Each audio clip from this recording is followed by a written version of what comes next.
Hello বন্ধুরা, সকলে কেমন আছো? আশা করি সবাই ভালো আছো। এসো আজকের রেসিপিটা শুরু করা যাক।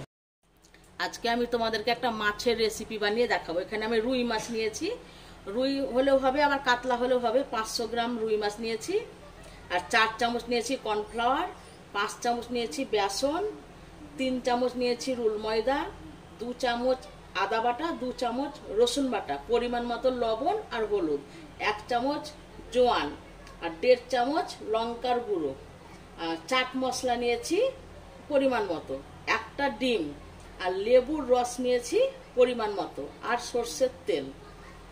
তো চলো তোমাদেরকে এবার রান্নাটা দেখিয়ে দিই।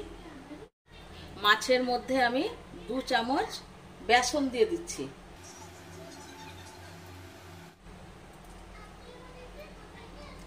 হলুদ দিয়ে দিচ্ছি, লবণ দিচ্ছি পরিমাণ মতো, আর 2 চামচ মতো লেবুর রস দিচ্ছি। এইটাকে আমি সব উপকরণকে একসাথে মাছের সঙ্গে মাখিয়ে 20 মিনিট মতো রেখে দেবো এটাকে। এ দেখো মাছে আমি এগুলো সব মাখিয়ে নিয়েছি। এবার ম্যারিনেট করে আমি 20 মিনিট রাখবো। এটাকে আমি এখন অন্য জায়গায় সরিয়ে রাখছি। দিয়ে এবার আমি একটা বাটি নিয়ে নিচ্ছি বড়। এবার বাটির মধ্যে আমি বেসনগুলো দিয়ে দিচ্ছি, কর্নফ্লাওয়ার দিচ্ছি, রুল ময়দা দিয়ে দিচ্ছি, আদা বাটা রসুন বাটা দিচ্ছি, আর হলুদ দিচ্ছি অল্প, আর লবণ দিচ্ছি। লবণটা পরিমাপ বুঝে তোমরা দেবে। আর লঙ্কার গুঁড়ো 1.5 চামচ নিয়েছিলাম, দিয়ে দিলাম। জোয়ান দিয়ে দিচ্ছি, ডিম দিয়ে দিলাম, লেবুর রস দিলাম 2 চামচ, দিয়ে অল্প জল দিচ্ছি। প্রথমে 1 কাপ মতো দেবে, মানে বারে বারে দেবে না, অল্প করে জলটা দিলাম। এবার এটাকে একটা ব্যাটার তৈরি করে নেব। অল্প করে জলটা দেবে, যদি পরে লাগে তখন আবার দেবে। এই দেখো ব্যাটারটা আমার রেডি হয়ে গেছে। এই দেখো এরকম করে করবে। আমি চামচাই করে তুলে দেখিয়ে দিচ্ছি কতটা ঘন করবে।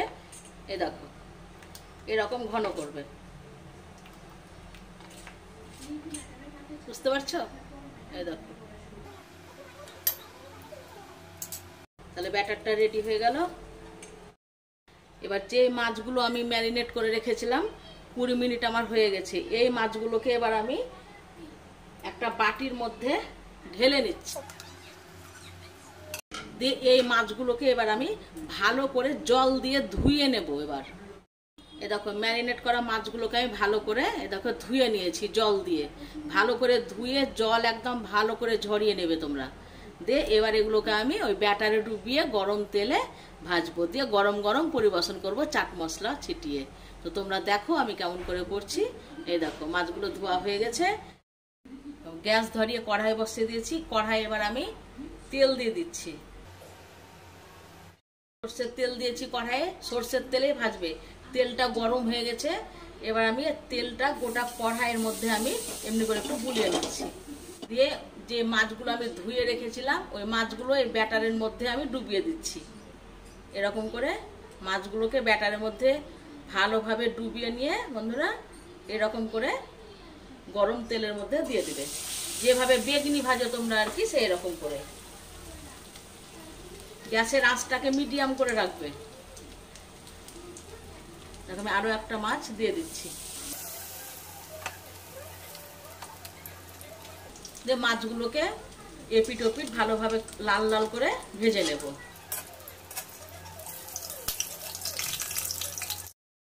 এই দেখো মাছগুলো ভাজা হয়ে গেছে। এরকম এপিট ওপিট দুপিটি লাল লাল করে ভালো করে একটু ভেজে নেবে মাছটা, ঠিক আছে? আর ব্যাটারটা বন্ধু তোমরা আর একটু জল কম দেবে। আমার একটু জলটা বেশি পরিমাণে হয়ে গেছে বলে এগুলো ঝরে যাচ্ছে, এগুলো ঝরবে না, আর একটু ঘন করবে তোমরা, ঠিক আছে? আর গ্যাসের আঁচটাকে মিডিয়াম করে ভাজবে। এই দেখো ভাজা হয়ে গেছে। এবার এগুলোকে আমি অন্য পাত্রে উঠিয়ে নিই।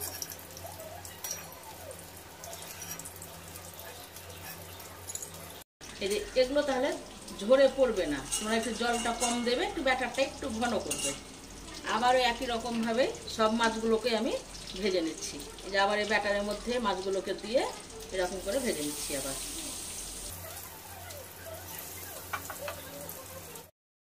তাহলে বন্ধু কেমন লাগলো তোমাদেরকে কমেন্ট করে আমাকে জানাবে। ফিশ অমৃতসারি অনেক রকম করেই তো খেয়েছো মাছ, এবার আমার মতো করে এরকম করে একবার রান্না করে খেয়ে দেখো। গরম গরম খাবে, তাহলে টেস্টটা পাবে, ঠান্ডা হয়ে গেলে ভালো লাগবে না। ঠিক আছে, এটার সঙ্গে ডাল আর ভাত আর কিছুই লাগবে না, এটা দিয়ে খাওয়া হয়ে যাবে। দেখো এরকম করে আমি সব মাছগুলোকে একটা দুটো করে ভেজে নিয়েছি, দুটো একটা চারটে যে যেমন করে ভাজবে। এরকম করে সব মাছগুলো ভাজা আমার হয়ে গেল। এবার আমি অন্য পাত্রে তুলে নিচ্ছি এগুলোকে।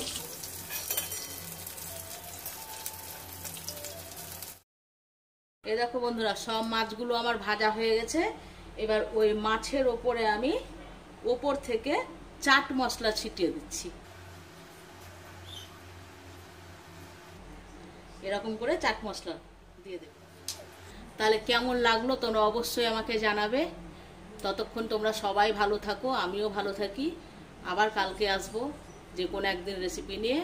আজকের মতো চললাম, টাটা।